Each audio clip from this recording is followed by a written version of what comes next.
지금 이제 고령 사회가 이제 앞으로 중성 고객을 양산할 것이다라는 말을 하셨거든요. 요 의미도 좀 알려주십시오. 한국은 사실은 이제 남성 사회였죠. 네. 이른바 고도 성장이라는 것은 기본적으로 남성 혹은 제조 기반의 산업들이 쿼터를 키워간다는 거거든요. 근데 고령 사회는 전형적으로 이제 모계 사회가 됩니다. 왜냐하면 제조업에서 서비스로 기본 제품들이 지향이 바뀌거든요. 쉽게 얘기해서 한국은 이제 고도 성장이 끝나고 나서 벌써 이제 잠재 성장 2%도 안 되는 굉장히 이제 열악한 상황에 처했지 않습니까? 그렇죠. 근데 이거는 뭐 시대의 흐름이고요. 또 다른 나라가 안 그랬는데 한국만 그렇다 그것도 아니고요. 다 똑같습니다. 근데 문제는 더 이상 이제 한국의 어지간한 가게에서는 거의 모두 이미 갖출 건 다 갖췄어요. 이 고장 나가지고 이제 바꿀 수 있는 이른바 내구 소비재의 교체 수요를 빼고는 어지간한 집에 뭐 냉장고 한두 대 다 있고요. 뭐 텔레비전 다 있고요. 그러니까 새롭게 공장에서 굴뚝에서 막 만들어가지고 제품을 팔 수 있는 대상도 적을 뿐더러 굉장히 차별화된 서비스를 넣지 않으면 곤란한 거죠. 이게 뭐냐? 제조업은 이제 목이 찬 거예요. 네. 이제 한국은 그나마 이제 그 대외 개방성이 워낙 높아서 해외 이제 수출 시장이라든가 이쪽이 큰 캐파가 있어서 이쪽에서 일정 부분 불충을 합니다만 결국 중요한 것은 제조 수요보다는 서비스로 넘어가야 될 수밖에 없는 거거든요. 그 서비스의 대표 주자가 사실은 간병과 의료 산업들이에요. 그래서 고령 사회는 기본적으로 간병과 의료를 기반으로 한 내수 산업 중에서도 서비스로 넘어갈 수밖에 없고 이게 전체적으로는 탈제조 향 서비스 개념으로 거의 모든 이제 무차별적인 어떤 그 전쟁이라고 할까요? 이런 것들이 심화될 수밖에 없는 것이고 그래서 사실은 그 속에서 살아남으려고 하니까 남성들도 약간 여성화가 필요하고요. 근육이 필요한 시절은 이제 지나갔죠. 이제 미소가 필요한 상황이 됐고요. 그렇군요. 또 여성들은 사실은 또 이렇게 각박해진 삶에서 본인들의 어떤 그 능력을 극대화하자면 남성처럼 전투력을 또 키워야 되거든요. 그래서 여성들은 또 남성화를 당하고 결국 이게 이제 중간에 만나다 보면 이제 중성화가 될 수밖에 없다는 개념인 것이죠. 아, 그렇군요. 요즘 예전인가요? 몇 년 전에 뭐 초식남 뭐 이런 이야기가 있었잖아요. 이제 이게 거기하고 연결이 되는. 예, 연결이 됩니다. 초식남이 있고요. 한켠에는 육식녀가 있습니다. 네. 그런 큰 차이가 궁극적으로는 중성화라는 그런 시장을 이제 굉장히 확대시키죠. 네. 지금 일본 청년 남성의 그 소비 이탈 트렌드에 대해서 이제 주목을 좀 해봐야 된다라는 말씀을 하셨는데 이유가 왜 그렇죠? 말씀드린 이제 탈제조 향 서비스의 그 조류 안에 있는 얘기인데요. 특히나 네. 젊은 친구들은 이제 사회 진입이 굉장히 어려워졌고, 또 부모 세대처럼 장기 지속적인 그 안정된 일자리를 잡기가 어려워졌지 않습니까? 일단 제조도 많이 꺾였고요. 반대로 이제 여성들 같은 경우에 상대적으로 이제 서비스비 커지면서 캐파가 많이 생겼어요. 근데 결국 이제 본능도 성징도 그 경제력이나 구매력이 동반될 때 발휘가 되는 법이거든요. 네. 근데 남성들도 사실은 남성들이 남성 특유의 근육이나 힘 자랑을 할 수 있는 것은 본인이 능력이 그만큼 된다라는 전제하에 그게 가능한 얘기죠. 근데 그게 안 된다면 굳이 그 길을 선택할 필요가 없는 거예요. 그렇다면 굳이 술을 마실 이유도 없는 것이고요. 친구들이랑 어울려서 뭐 비싼 차를 산다거나 혹은 뭐 여행을 비싸게 간다거나 그럴 이유가 없어진 거죠. 왜?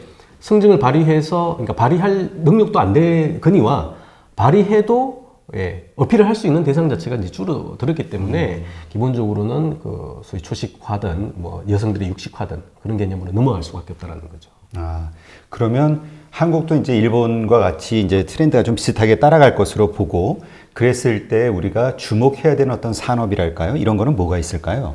우선 이건 뭐 연령별로 좀 구분을 해야 되겠습니다만 젊은 이제 후속 세대 같은 경우에는 특히나 이제 한국에서는 밀레니얼 세대다, Z 세대다 해서 이제 그들의 새로운 욕구들을 많이 이제 최근 인기지 않습니까? 네, 그렇죠. 예.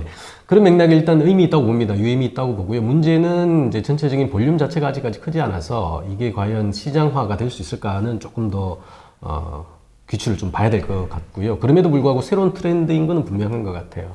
특히나 이제 이들이 원하는 것들이 기본적으로는 과거에 제공됐던 형태의 시장이라든가 제품화하고는 거리가 있는 형태이거든요.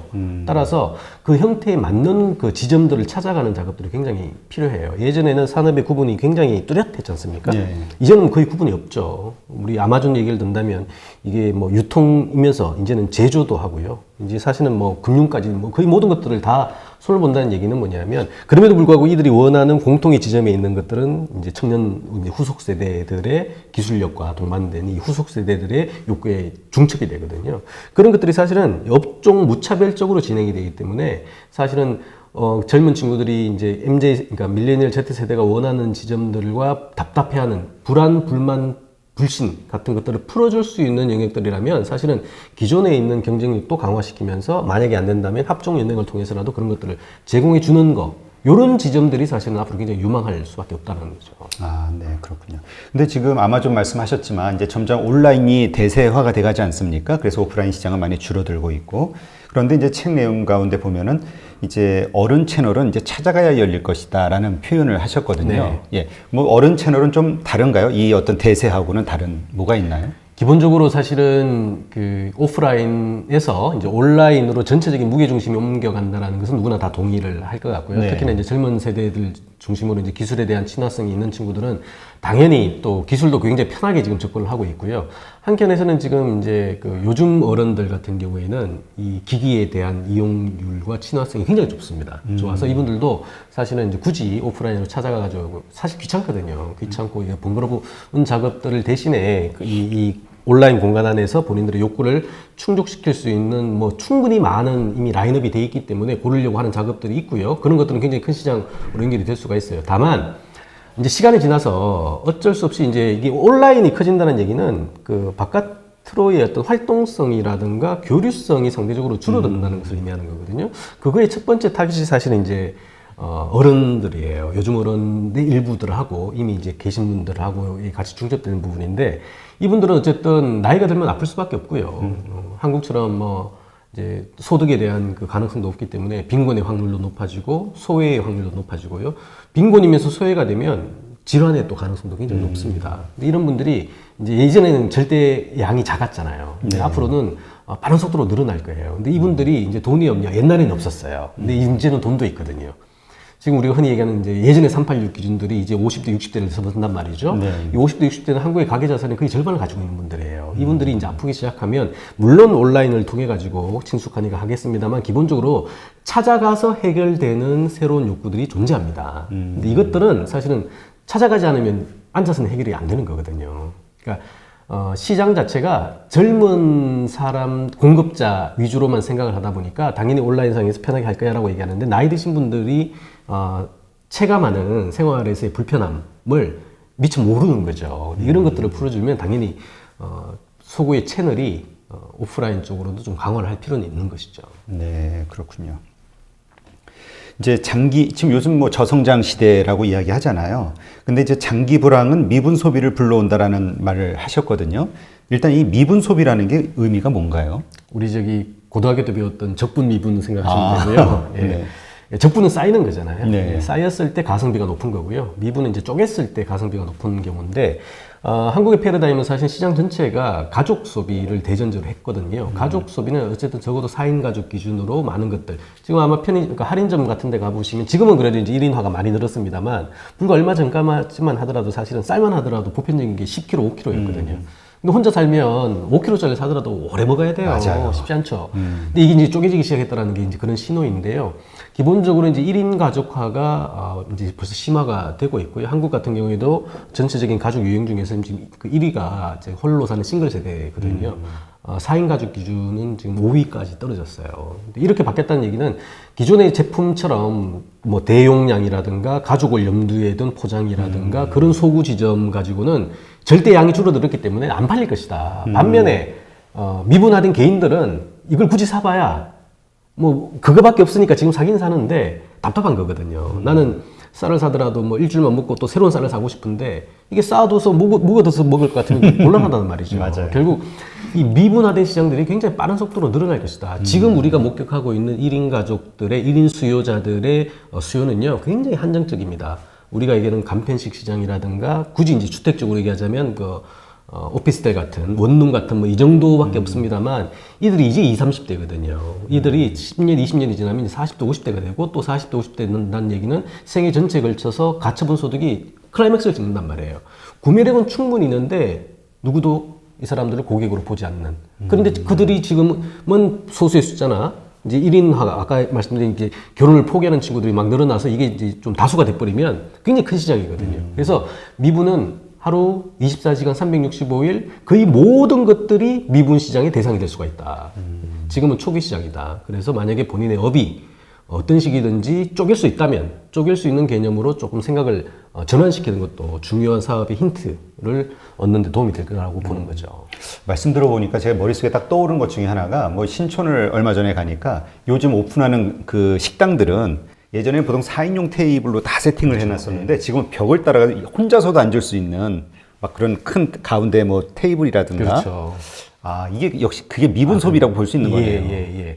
그것도 사실 이제 초기 단계인 거고요. 조금 더 복잡해지면 거의 모든 것들이 아마 미분화가 될 겁니다. 예. 지금 한국에서 이제 시발 비용이 안착했다, 소확행도 안착했다 이런 표현을 하셨는데 시발 비용 예전에 많이 들었던 기억이 나는데 정확한 의미를 좀 다시 한번 얘기해 주시죠. 일단 입에 담기에는 굉장히 좀 그 발음이 좋지 않은 단어이긴 합니다만 그런 류에서 사실 또 시작도 됐고요. 뭐냐면 이제 어쨌든 좀 뭐 더 많이 더 빨리 이렇게 좀 굳이 과시까지는 아니라도 이런 소비를 하고 싶은 게 이제 그 후속 세대들 특히나 이제 사회에 진입한 사람들의 본능에 가깝다면 현실은 지금 그거를 많이 제어를 시키잖아요. 일단 소득 자체가 많이 줄고 있고 또 성장 자체가 안 되다 보니까 기회도 많이 감축되고 있고요. 그럼에도 불구하고 이제 살아내야 되잖아요. 살아내야 그렇죠. 되는데 계속해서 이렇게 압박해서 핍박 경영을 한다. 아마 스트레스가 굉장히 심할 거예요. 근데 결국 이제 본인의 가치관이 사실은 이제 젊은 친구들 위주로 굉장히 빠른 속도로 변하고 있고 결국 돈을 모아서 지금의 부모 세대처럼 뭐 내 자녀에게 줘야지 뭐 이런 개념은 뭐 절대 없고요. 일단 가족이 없을 거니까 맞아요. 절대 없을 거고요. 그렇다면 일단 정작 본인이 이제 즐길 수 있는 것들을 찾아야 되는 것이죠. 내가 나다울 수 있는 것에는 그래서 사실상 그 기성세대들이 이해하기 힘들 정도의 포션까지도 고가의 혹은 고서비스의 제품들을 기꺼이 구매하는 그럼으로써 본인다움을 확인시키는 어떤 그런 소비 욕구들이 있어요. 이런 것들을 사실 이제 흔히 이제 시발비용이라는 단어를 쓰는 것이고요. 그렇게 이제 할 때 사실은 소소하지만 굉장히 쓸 때 이제 확정적이 되니까 확정적인 이제 본인의 행복이 된다라고 생각하는 것이고 그런 약간의 그 힘들어진 시대 상황에 반발하려고 하는 그 소비들이 어쨌든 특히나 MZ 세대 안에서는 뚜렷한 트렌드로 자리 잡고 있다고 볼 수 있죠. 네. 어떤 분은 이런 말씀을 하시더라고요. 요즘 이제 청년들 사이에서 소확행이 유행하고 있는 것은 부자가 될 수 있다라는 생각을 못하기 때문이다. 그러니까 포기한 거죠. 나는 돈 벌 수 없으니까 그냥 있는 대로 생기는 대로 좀 즐기다 갈래. 뭐 이런 그래서 이건 좀 고쳐야 된다라는 이야기를 하시는데 이게 사실은 쉬운 얘기가 아니죠. 쉬운 일 아니죠. 근데 그렇다고 그들에게 이걸 가지고 질타할 수도 없는 거고요. 그건 굉장히 합리적인 선택이기 때문에 문제는 이런 것들이 더 이제 커지거나 확산되지 않도록 사실은 바람직한 이 연령별의 경로들이 좀 접근이 될 수 있도록 외부적으로 환경적으로 이렇게 좀 만들어주는 기성세대의 노력들이 굉장히 필요하죠. 네. 그런데 그 기성세대에서 이해 못하는 분들의 의견을 또 들어보면은 이런 것도 있더라고요. 본인들의 청년 시절을 돌아봤을 때 지금보다 더 힘들었다. 그러나 어쨌든 악착같이 해가지고 살아남고 결국 이렇게 뭔가를 만들었는데 요즘 청년 세대들에게는 그런 어떤 절박함이라든가 그 뭐라 그럴까요? 열정? 이런 게 없어서가 그런 게 아니냐. 꼭 사회 탐만을 할 게 아니지 않냐. 뭐 이런 얘기 하시는 분도 있더라고요. 예, 뭐 일견 일리 있는 지적이시고요. 근데 저도 이제 학교에 있다 보니까 젊은 친구들 많이 만납니다만 그들 결코 그 헝그리 정신 없지 않고요. 뭐 우리가 보는 것처럼 그렇게 자기만 챙기는 뭐 이기성이 강한 친구들 그렇지 않고요. 굉장히 똑똑하고요. 무엇보다 상황 판단도 좋고요. 또 가치관과 관련된 여러 가지 어떤 근거들도 굉장히 뚜렷한 친구들이에요. 근데 그들이 그 길을 갈 수밖에 없는 환경의 문제인 것이고요.